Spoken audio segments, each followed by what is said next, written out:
We know what's on the minds of a lot of people today. Yes, making this a great Lent. That's what people are thinking about. Or are they thinking about making it a fun-filled Mardi Gras? I don't know. Anyway, it's Fat Tuesday. It's Mardi Gras. Debbie, can you believe Lent is here already? It just kind of crept up on me and rang the doorbell, and boom, there it is. This year is flying by very quickly. I just remember us celebrating New Year's, and now all of a sudden we're into March. This is amazing. See how time flies when you're having fun. And we're about to approach a wonderful, beautiful season in our church year of Lent, and I hope that all of you have a very blessed Lent and a holy one. Whether you're giving something up or doing something for Lent, I hope you make it just a wonderful spiritual experience. And please pray for all of us and all of the Take Two listening family, because some of us have more difficult Lents than others. And I Lent for me, Jerry, there's always something. But this year I'm approaching it. I'm just going to respond rather than react. And hopefully I'll stay very okay and peaceful. On an even keel, huh? On an even keel, yeah. How's your Lent? How are your Lents tumultuous? It's really lately, the last few days, last week or so, I've just been feeling just this I don't know what it is, this funk. Mm-hmm. And I was at Mass yesterday, and I'm going, Lord, what is this? And then the priest reminded us all that Ash Wednesday is coming up. I went, that's it. Mm-hmm. It's weird. Lent and Advent there are two times of year when I seem to get pounded on, if I can put it that way. And I don't want to, when I say things like that, I don't want to sound like, a Padre Pio or some spiritual giant, which I am not. But I don't know if it's just the seasons of the year, or if it's emotional, or maybe it's psychological. I don't know. But yeah, Lent and Advent are tough seasons for me. Yeah. Yeah. Well, I had a priest friend once share a lot of times during with the staff that we used to work with. He would say that when you really are approaching Lent in the proper way, with the proper disposition of making sure you're going to adoration and receiving the sacraments and really trying to walk that walk as a Christian during this wonderful season of Lent or Advent, like you said, Jerry, Satan does not like it. He doesn't like it. And he's going to do everything in his power to distract, to derail, and to get you off that path. And so that would make sense that maybe we're all kind of feeling this, that we're going to kind of go up against this little bit of a darkness that could creep in. But we know the ending of the story. And like I'm going to try to do very hard is I'm going to stay focused and make this a very a wonderful opportunity for growth, spiritual growth. So I hope all of you do as well. Yeah, that's the key word. It's an opportunity. So let us use this upcoming season of Lent to prepare well for what? For the celebration of the beautiful resurrection of Jesus at Easter. But today, Debbie, our topic is we are going to be talking with you, our great listeners, who says you can't go home. Especially, I think, in the last few decades, Debbie, we've had opportunities because of technology and transportation, and the world. They say the world is getting smaller, it's shrinking, and we like to get adventurous and strike out and go to faraway places, maybe not so far away, go off to school somewhere, take a job in a distant place, what have you. But we have those roots, those family roots where we're from. And we want to talk about if any of our listeners have just gotten the itch to go back home, maybe, to relocate, to be closer to family and the things that are important to them. Or you could be like my family, where my sister came out to Arizona first, and from New Jersey, and then my other sister followed her and came to Arizona from New Jersey. And then when I was 18, I decided to pack up all three of my big boxes, Jerry. I remember them very vividly. My dad helped me tape them. My mom helped ship them. And I moved out to Arizona from New Jersey when I was 18 to go to college, and I never went back. I did from time to time think about going back because, as you know, Jerry, I miss the wonderful food and the culture back in the East Coast, on the East Coast. But I will tell you, I'm not kidding when I say this. All of my friends say the property taxes are so high in New Jersey, I don't think I could afford to go back. So I'm staying in Arizona. And then I've raised a family here, and I have family here, and Marty's family's here. So Arizona is our home. But there are times that I really do miss that feeling of New Jersey, especially where I grew up, it was almost like Mayberry. It was just a small, like 1 or 4 square miles of a town, and it just had that hometown feel. I remember when I brought Marty back to visit New Jersey. He had never been to New Jersey, and he loves coffee shops. He loves really quaint coffee shops.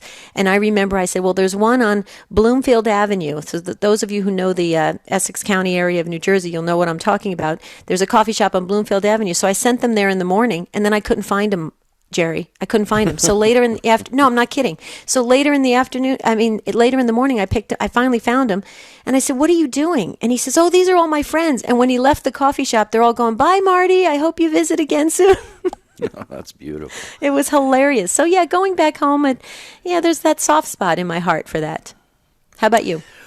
Well, I want to certainly give the phone number out here and ask you, our listeners, what your take is on this. The number for you to join the discussion is 1-800-585-9396. Again, there are a lot of reasons why we leave what we're calling today home. It's kind of that, it's where you're born, that birthplace. And I love, Debbie, I love when I hear from people who say, I've got 8 siblings, and we all live within a mile of each other, and we're close, and we get together and have that real family closeness. But again, today, so many things take us away. It could be military service, it could be school, it could be a job, it could just be that maybe you think the grass is greener, and you just want to get away from your family for a while or something. But then, so who's done that? Who has done this? I think that'd be most of you who are listening right now. And have you had that desire to go back home? Maybe you long like Debbie does, and you haven't had the opportunity, the door open for you to do that. But give us a call and share your take on this. 1-800-585-9396. Well, I want to see how you feel, Jerry, because you live in California, but you weren't born in California. But I want to ask you about that. But I just wanted to say this is also a great time for us to be grateful for technology. Skype and the other platforms allow us to see one another and to be connected when there's military duty and stuff like that overseas, where we can stay connected soul to soul when you can actually see another person. So thank goodness for that form of technology. But Jerry, you were not born in California, although you live in California. So tell us about that. I was not. Well, I once swore I would never live in California. Really? To say that. Cost of living? Well, I was. No. I grew up I was born in Seattle, and about the age of 7, we moved to a really small, about 500 population coastal town in Washington State, and we had there was a lot of razor clam digging and other tourist activities, and so we would have the town would just be bursting at the seams during the summer, especially when there were clam tides, and this included, of course, a lot of people from Oregon and California and elsewhere. And I just thought, man, when you live there, you don't really appreciate it. But so I thought, I don't think I'll ever want to live in California, and I do now. But what's interesting is I have gone home many, many times, and I'll be back in the Northwest here again soon. And there is almost no way I could live there again because the rain, folks, it's a well-earned reputation for the rain in the Pacific Northwest. There's no more beautiful place on earth when it's nice and sunny and blue skies. And when I was up there for my sister's illness and so forth, I just saw so much absolute beauty. But I think my blood is thin, Debbie, and you like the warm weather. The warmer climate, suits me better now. But anyway, that's kind of my take on that. It's interesting. We want to hear from you. How do you feel about? Are you homesick? Do you want to go back home? Jerry, you talked about having family close together. That seems so odd to me, really, because I haven't had that in so long. And I think about it and I think, wow, that would be really cool to walk down the street and have a sibling or an in-law down the street, so you can knock on the door and say, hey, the old-fashioned, can I borrow a cup of sugar? That type of thing.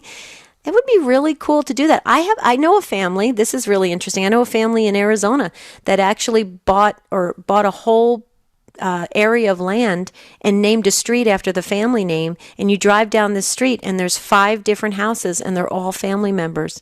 That is pretty cool. So we want to hear from you. Isn't that interesting? Yeah. 1-800-585-9396. That's the number to call to get on the show. You can ask us anything, but we want to hear from you. Do you want to go home and be closer to family and friends? Or do you love that independence of being on your own and just flying in maybe for the holidays? This is Take Two with Jerry and Debbie. Stay with us. This is going to be an exciting show.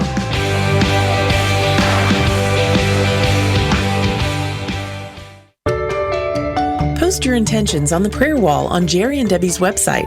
To get there, just click on the bright yellow J&D logo at take2show.com. Jerry and Debbie personally reply to every prayer intention that's posted. Others will also offer you their prayer support. When there's something important you want prayers for, post it on the prayer wall on Jerry and Debbie's site. Visit take2show.com, click on the J&D logo today. It's time for your favorite EWTN program, but there's no radio? No problem. Download the EWTN app at EWTN.com/mobile and enjoy on-demand live streams of your favorite EWTN radio and TV shows right now. Dr. Ray Guarendi. When I've had enough. I ask parents, when do you decide to discipline? One of the most common answers is, when I've had enough. If discipline is designed to teach, then we need to discipline before we've had enough. We need to discipline because the behavior's wrong, not because emotionally it's pushed us to our edge. Besides, when you get to when you've had enough, you're much more likely to yell and scream and say things that you have to go to confession for. So, the suggestion is discipline out of principle, not emotion. Principle means because it needs discipline and I'm going to do it when I'm calm. Emotion means I'm going to be moved to do it just because I'm mad. This is Bishop William Medley of the Diocese of Owensboro. This is Al Cresta, host of Cresta in the Afternoon. Hi, I'm Archbishop William Laurie, the Archbishop of Baltimore, and you're listening to EWTN Radio.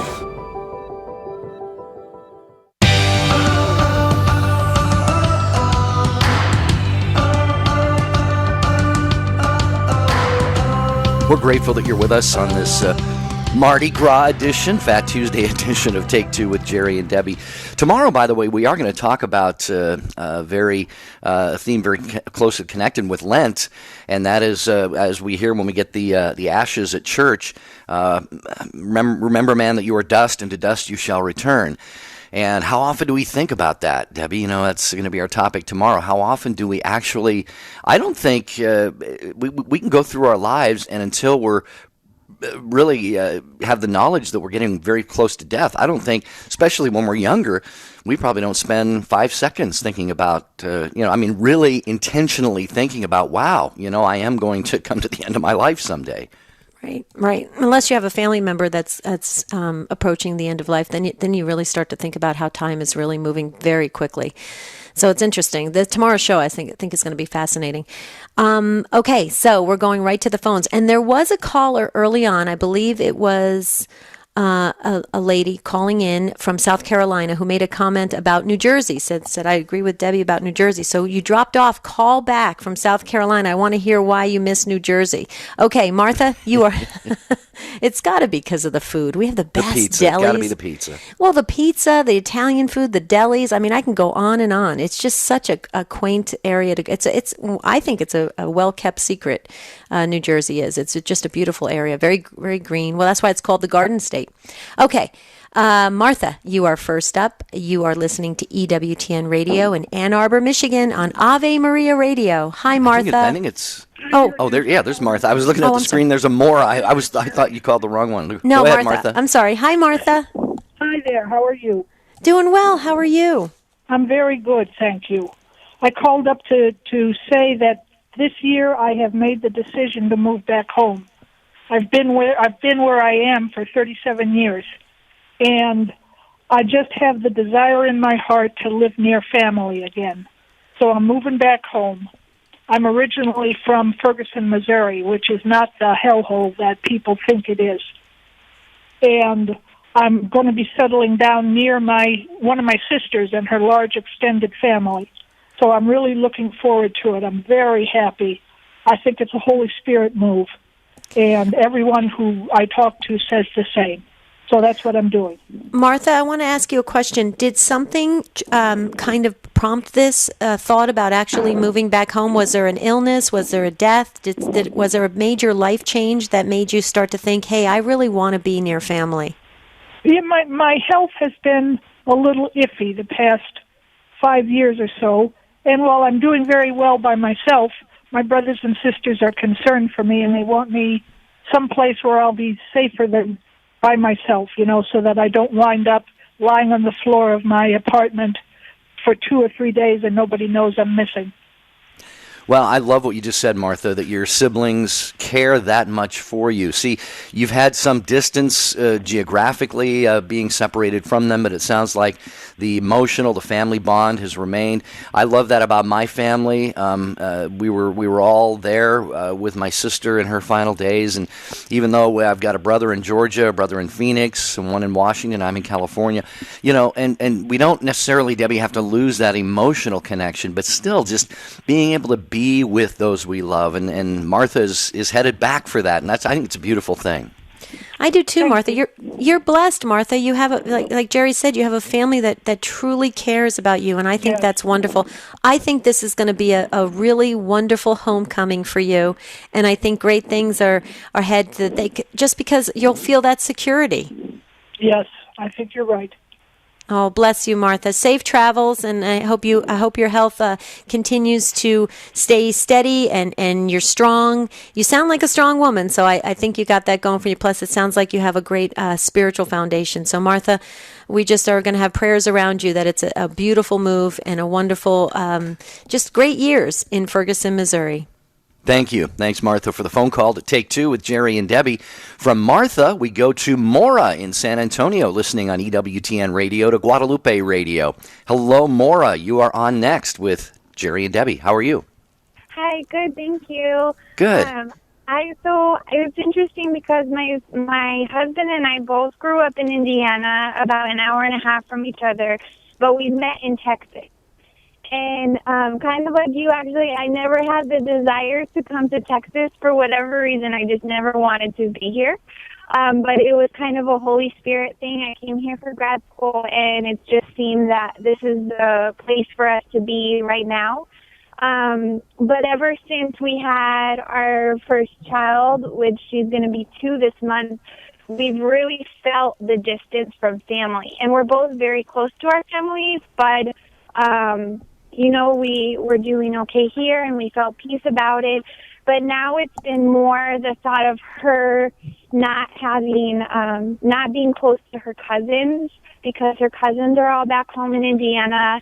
And so with my husband, he's really held that in prayer as far as his job and trying to expand his resume that much more, so that if when the time comes, if that's God's will, we move back home and it'll be easier for him to find a job. So I know it's taking a role there with his career. He's taking that into consideration. And then his parents are a bit older too, and recently his dad had a surgery, and his sister is kind of the only one who's been able to be there to help. And so I know he's feeling it there too.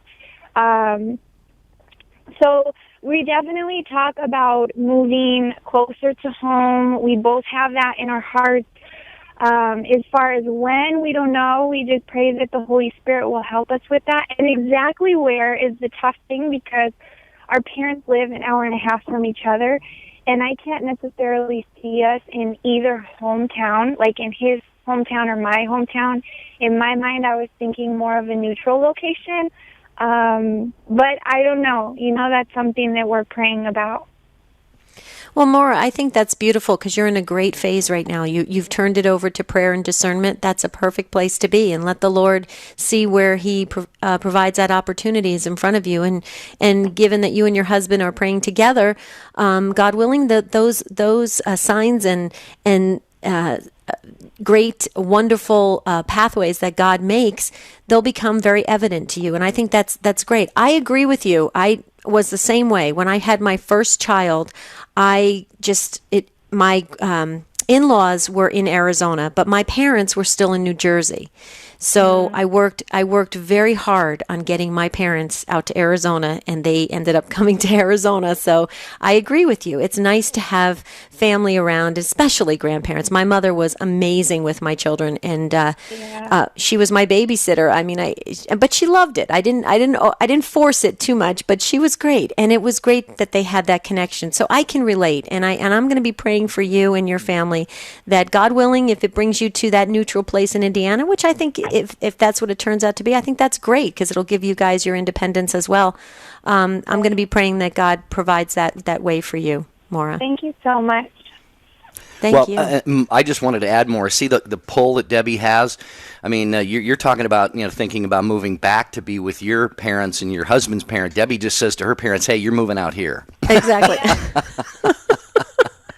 No, that wouldn't work necessarily, I don't think, for ours, but that would be really nice. Right. Well, bless you, Maura. We'll pray for God to make straight the path for you and your beautiful family as you consider this possible move. Thank you so much. Okay, thank you, Maura, for the call. As I always say on this show, what the lady wants, the lady gets. I have to say, though, I did have help. I had two other sisters out here, two other siblings. Oh, right. Yeah, that's right. You had other family. Yeah. Right. The And deck was stacked a little bit. Yes, and I'll give credit to my one sister. She actually was the more forceful one that actually picked out a house for my parents and everything, and so she made it happen. So I give her credit for that, for being no way very your parents proactive. could say no After all of that. They couldn't say no. I remember after my mother bought the house, she came over to my house and she says, "I think your sister just bought us a house, or made us buy a house." It was pretty funny. Talking about going home, if you are distant from family members or friends, maybe in your mind and heart you're saying, this setup's okay. I'm good. I can go back there when I want to, but don't want to be that close. Maybe you're in that particular camp, or maybe you're like so many others. You've gone somewhere, like we've heard people on the show today, for school or for work or military or whatever, but you just have that longing. You want to be back where your roots are and your family. Share that, whatever your take is, at 800-585-9396. Okay, Matt is next, listening to EWTN Radio on Redeemer Radio in Bloomington, Indiana. Speaking of Indiana. Hi, Matt. Welcome. Hi there. How's it going? Doing great, Matt. How about you today?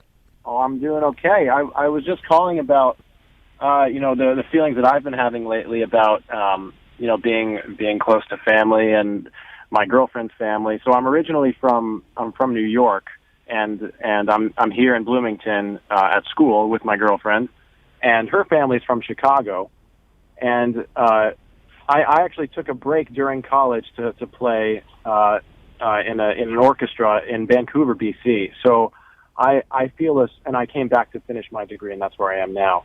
And so I'm feeling a really strong pull in multiple directions because I love Vancouver and the culture and everything.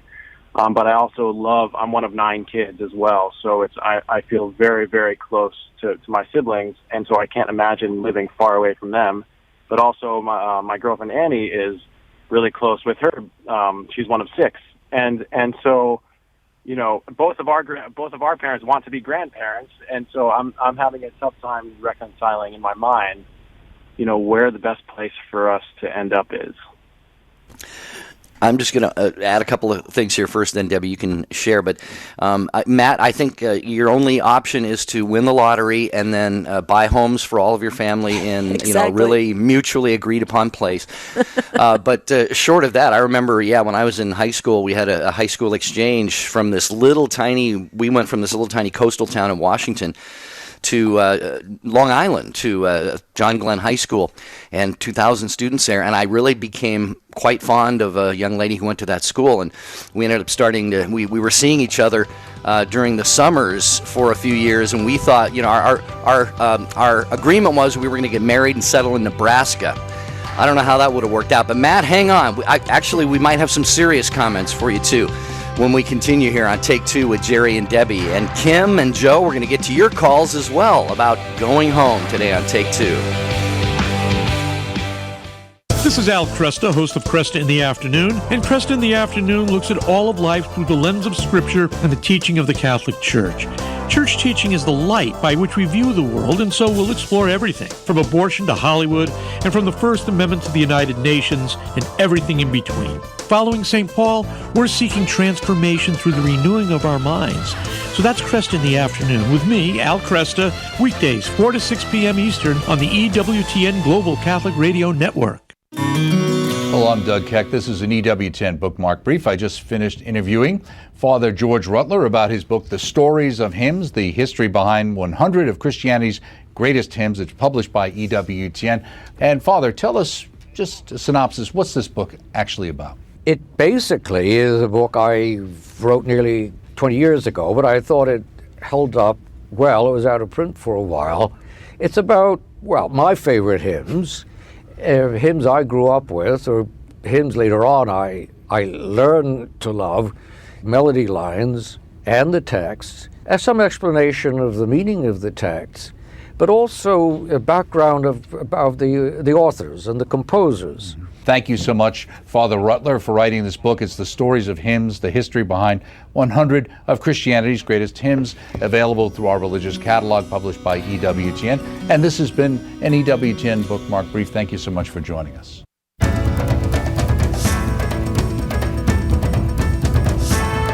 EWTN is available 24 hours a day, 7 days a week. If your cable or satellite provider doesn't carry EWTN's full programming lineup, give them a call and let them know you would like to receive EWTN 24 hours a day, 7 days a week. For more information, go to EWTN.com and click on television. EWTN. Live truth. Live Catholic.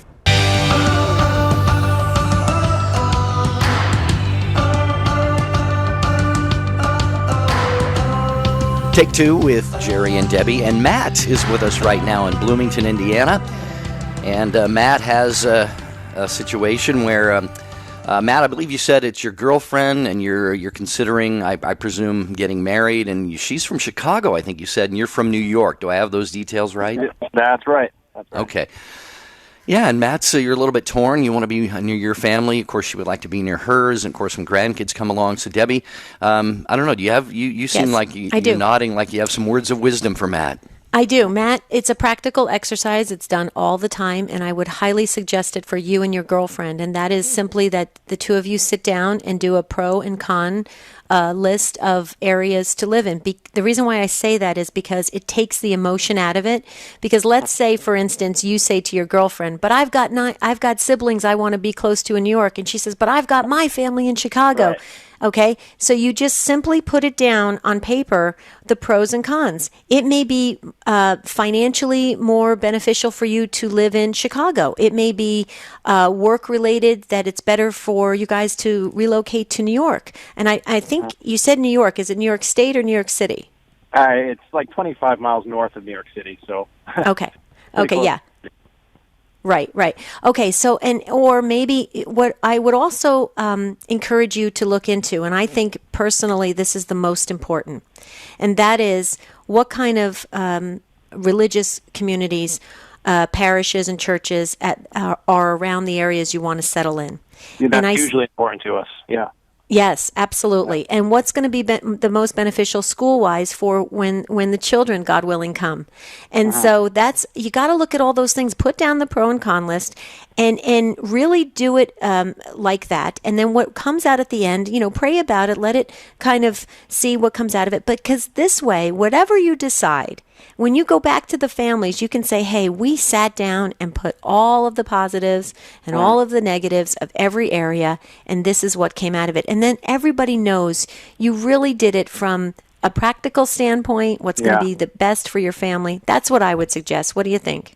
Mm-hmm. Yeah, that makes sense. I think that that should be absolutely how we look at it going forward. And we pray about it together as well, and so beautiful. We're both kind of acknowledging the pull, and I think it might help to do a more impersonal list of pros and cons, just to weigh everything out evenly. Right, exactly. But keep in mind, like you said, the spiritual support that is in communities, that to me is the most important. That's one of the reasons why I actually stayed in Arizona to raise a family, because Arizona, we have a great diocese, the Diocese of Phoenix. Bishop Olmsted is our bishop, and we were blessed because we had very active communities. We had life teen programs and all youth ministry programs, and religious education was phenomenal. And so that's important, Matt. Yeah. All right. Okay, there you go. I really appreciate this. Yeah, would you keep us posted and let us know where you settle? We'll be curious. We're going to be praying with you. I appreciate that so much. Thank you. You got it, Matt. Thanks for joining us here on Take Two with Jerry and Debbie. We have that line open there. It's 1-800-585-9396. Our topic today is who says you can't go home. If you have been displaced from family, maybe by choice, maybe by not so much your own choice, if you were sent somewhere in the military, or maybe you chose a distant school to go to and you got a job there, and maybe you met your spouse there and have a family, but you're thinking, boy, I just don't have enough of those opportunities to be with family, and the grandparents want to see the grandkids. There's just all kinds of scenarios here. If you have that longing to maybe be back closer to your roots, closer to home, 1-800-585-9396. Okay, Kim, thank you for holding in Missouri.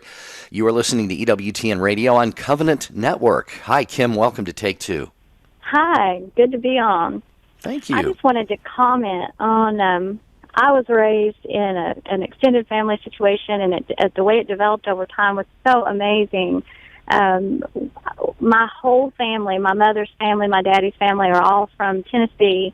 And in 1974, when things were so bad in Memphis, my daddy and mother they said, we have to leave. They just picked up me and my sister, I was 7, and they started driving west. And they said, we're going to stop at every little town we find until we find someplace wholesome to raise our kids.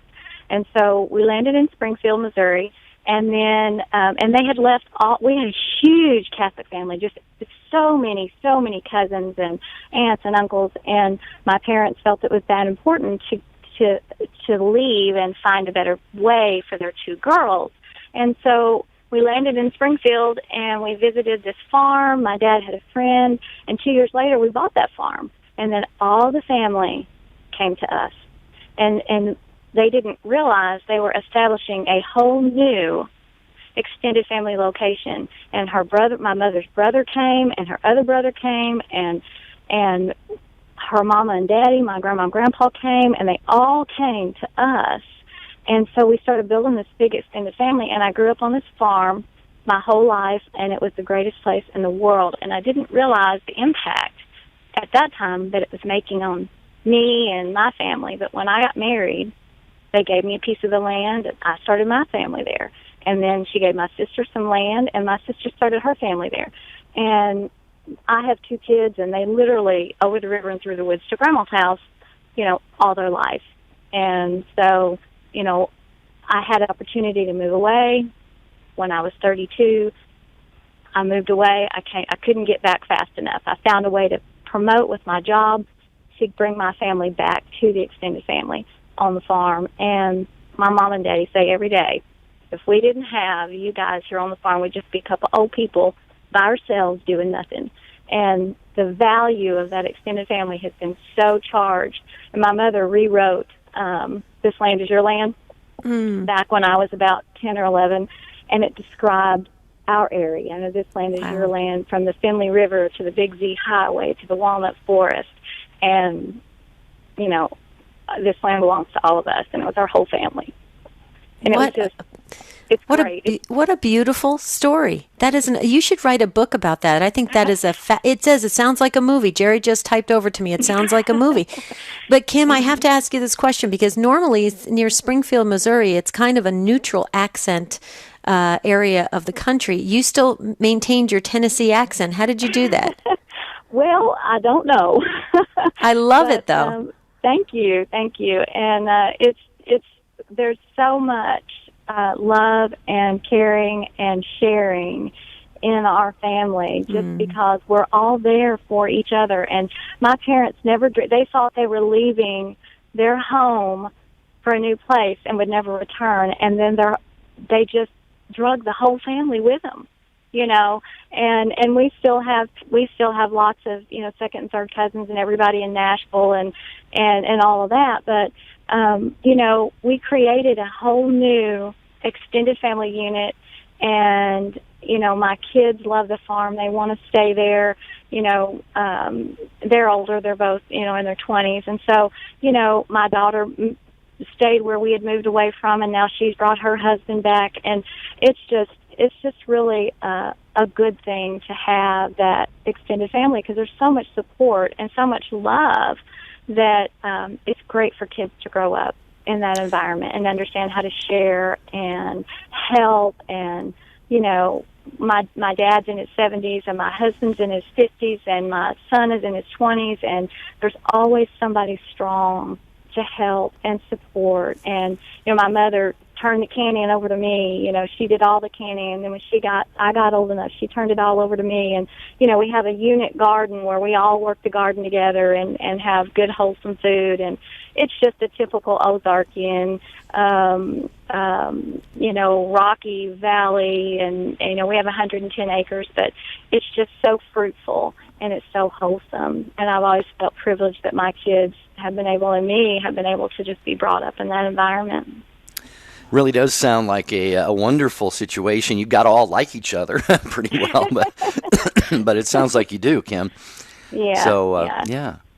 I think to share that. Yeah, and you've shared so many reasons why that makes sense if it's possible. It's certainly it's unique, I think, in today's world. And you have that blessing in being able to do that. You've probably got a lot of people thinking right now that they'd love to have a situation like that. But like you said, there's always someone, whatever you need done. If you need to get away and go do something, and somebody to watch the kids, or I would guess that holidays and family celebrations are just that much more meaningful as well. Mm-hmm. So. Yeah, and, Kim, when I was at working, my daddy was retired, and I would take my kids to his house, and he would put them on the bus. So it just there's so many benefits. That's wonderful. What a great story. Well, you're blessed, Kim. You're absolutely blessed. I think so. I would agree with you. I thank the Lord every day for my situation. Beautiful. Beautiful. Thank you, Kim. Thank you for blessing our day today with that wonderful story. We appreciate it. We need to hear things like that. We want to hear stories where we hear about families being close-knit and support one another and help one another, and they're growing together. That's a great, what you call feel-good story, and yours is for real. I love it. Well, there's so much of the opposite today. Family is under attack. Torn apart, torn apart, broken families, distant from each other. And even if they are geographically close, there's a lot of emotional differences and distances and so forth. So, Kim, thanks for blessing us with that account. We appreciate it very, very much. 1-800-585-9396. Speaking of blessings and gifts, Debbie, and this would be a great little exercise for people during Lent. Commit to reading more and learning more about your faith and what's going on in the world through a Catholic lens. And the National Catholic Register, published by EWTN, is, Debbie, you and I both receive it. I can't wait for it to come in the mail every week. Mm-hmm. And EWTN is offering, dear friends, 6 free issues. Complimentary. You just sign up at ncregister.com. And, hey, in the unlikely chance that you don't like it, you just say, I'm good, thanks, enjoyed the 6 free issues, but we really think you're going to like that. And it's just full of news from local and around the world, Debbie, every week. Oh, I love it. I absolutely love it. I told you, it's the only publication we have in our home, and my mother has that as well. We've really kind of gotten rid of everything else, and it's fabulous. So please take advantage of it. 6 free issues. It's such a deal. You got to go for it. Okay, John, you have been waiting patiently, listening to EWTN Radio in Fishers, Indiana. You're listening on Sirius XM 130. Hi, John. Welcome. Hi, thank you. How are you guys? Doing well. How are you? Doing well, John. Doing well. Our story of going home, me and my wife, we're coming up on our third wedding anniversary here in the next couple months. But we met in college, and we went to Franciscan. So I was from Pennsylvania, and she was from Florida. And both of our families really, really liked where they were. So we ended up getting married. She finished up, and then I didn't want to go, but I moved to Florida. And for about 2 years, I could not stand it. And I know that's weird. Everybody loves Florida. But I didn't like it. So somehow the Lord got us to Indiana, which is where her family was originally from. And it's great that we ended up here in Indiana because I actually really enjoy my in-laws. I have a great relationship with my in-laws. I think I'm actually closer to my in-laws than I am my own family. And it was like, okay, you get to still be in an area where there are 4 seasons, there's a winter, but you still get to have that relationship with your in-laws and be close to them and see them. And I'm really thankful for that experience in my life to marry into a family and have it kind of work out where we all got to be in the same place. Yeah, that's really cool, John, that you have that connection with your in-laws and your family through your wife. I went to Franciscan University as well, a class of '92, so good to be talking to a fellow Stubby U graduate. And I just remember when I was there, John, that was actually, it's a great environment for someone to meet a spouse, because what is it that you're looking for? I mean, if your faith is strong and you're trying to walk with the Lord and be very devout in the faith and so forth, you want somebody who's going to be just like that. So Franciscan University is, among other places, it's just really a place that's ripe for finding that. But the thing is, Debbie, people come to Franciscan University from all 50 states, and I think probably dozens of foreign countries. So the odds of you finding someone who lives down the block from you at a place like that is not going to be good. So John found himself in this situation, and it sounds like they've really worked out a good arrangement. Yeah, I think it sounds like a great story. And John, do you in your community that you live in right now, do you feel? I hope that Matt is listening from Bloomington, Indiana, because he's deciding where to move after him and his girlfriend get married. Do you feel supported in your community spiritually? Do you have those resources? Yeah, we moved into a parish with a very active young adult group. Oh, nice. They have groups for married young adults, which there are a good amount of us in the parish, and also single young adults. So it's the parish that we were in Florida, the ministry for young adults kind of was like a Catholic dating thing, and it's really not really a great thing if you were married. And I'm a member of the Knights of Columbus, and everyone there was really, really old. So I was and now it's a young Knights of Columbus. It's a really nice young area. Me and my wife have a kid. We have another one coming in April. Nice. And it's just a young parish, and you don't feel bad for having your kid cry. So yeah, right, I'm really happy where I am right now. That's awesome. That's awesome. And sounds like your family's expanding. Do you have a due date for the next baby that's coming? April what? April 20th. April 20th. Nice time of year. Okay, we'll be praying. We'll be praying that everything goes well. Keep us posted and let us know. We love to journey with our Take Two families and to watch them expand as a family and grow and mature and watch where life takes them. It's kind of fascinating if we can live vicariously through you. What do you think, John? Will you keep us posted? I will keep you posted. Thanks, guys. Great, Thank John. you. Thanks for joining us. All right, we want to get to as many of you as we can. So Mary Lou is next in Rochester, New York, listening to EWTN Radio on the Station of the Cross. Hi, Mary Lou. Welcome. We're glad that you called us on Take Two. Well, thank you very much. It's very nice to talk with you. Thank you. Yes, I listen to your show every single day. Oh, bless and you. I would like to say that I was born in Western New York in a very small community. But as I grew older, I ended up through college in Kentucky.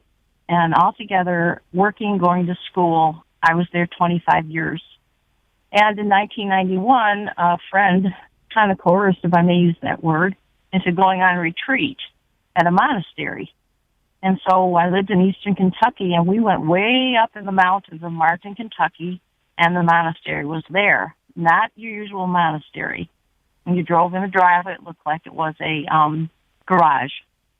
But the Sisters of St. Benedict, when you walk in, it's hospitality, greeting. When I walked in the door, and I didn't have any inkling. Everyone was talking, and I stood still. And I thought, someone has my hands. And it only lasted a short time, but after that, I got zapped. I didn't have any indication I was going to have a vocation. So eventually I did join the Sisters of St. Benedict. There were 6 of us. We had that one house, a bedroom building, the chapel, and we were going to construct a monastery to go with the chapel. So I was there, and I enjoyed it, and I will have to say that I miss my community there, the Sisters of St. Benedict. They came, 2 sisters started in 1973 as a call of this land is home to me from God. And so it'll be 44 years with the monastery. It is now ecumenical. I miss my community, and I've been back to visit, but I always wanted to go back because there's where I met my spouse in Jesus Christ. And till this day, I would be professed 24 years in July. But God has something else for me in mind, and that is what I'm following right now. I have belonged to a very good church, Holy Cross in Rochester. It's a wonderful community. There's so much love, devotion to Mary and to God, and everyone is just so accepting. And I will have to say that, you do, if you listen with the ears of your heart and the eyes of your heart, you hear and you see much, much more than you could ever imagine. So I would just like to say that I long to go back there, but following God's plan for me has been very, very rewarding, and I am very thankful.